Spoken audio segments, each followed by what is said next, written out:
ബഹിരാകാശ നിലയത്തിൽ കുടുങ്ങിക്കിടക്കുകയായിരുന്ന സുനിത വില്യംസിനെ ഇന്ത്യയിലേക്ക് ക്ഷണിച്ച് പ്രധാനമന്ത്രി നരേന്ദ്രമോദി അയച്ച കത്ത് പുറത്ത്. സുനിത വില്യംസ് ഭൂമിയിലേക്ക് തിരിച്ചതിന് ശേഷം കേന്ദ്രമന്ത്രി ജിതേന്ദ്ര സിംഗാണ് കത്ത് പുറത്തുവിട്ടത്.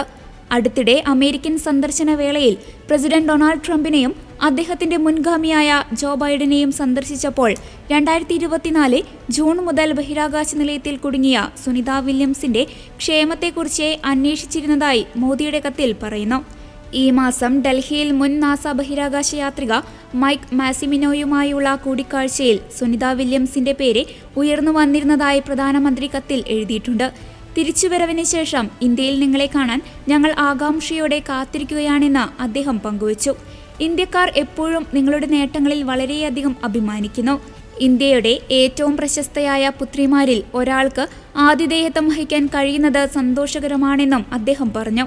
പരേതനായ ദീപക് ഭായിയുടെ അനുഗ്രഹം നിങ്ങളോടൊപ്പം ഉണ്ടാകുമെന്നും മാതാവ് ബോണി പാണ്ഡ്യ നിങ്ങളുടെ തിരിച്ചുവരവിനായി ആകാംക്ഷയോടെ കാത്തിരിക്കുന്നുണ്ടാകുമെന്നും പ്രധാനമന്ത്രി സുനിതയ്ക്ക് എഴുതിയ കത്തിൽ കുറിച്ചിരുന്നു. ഗുജറാത്തിൽ നിന്ന് US കുടിയേറിയ ഡോക്ടർ ദീപക് പാണ്ഡ്യയുടെയും സ്ലൊവേനിയൻ വംശജ ബോണിയുടെയും മകളാണ് സുനിത.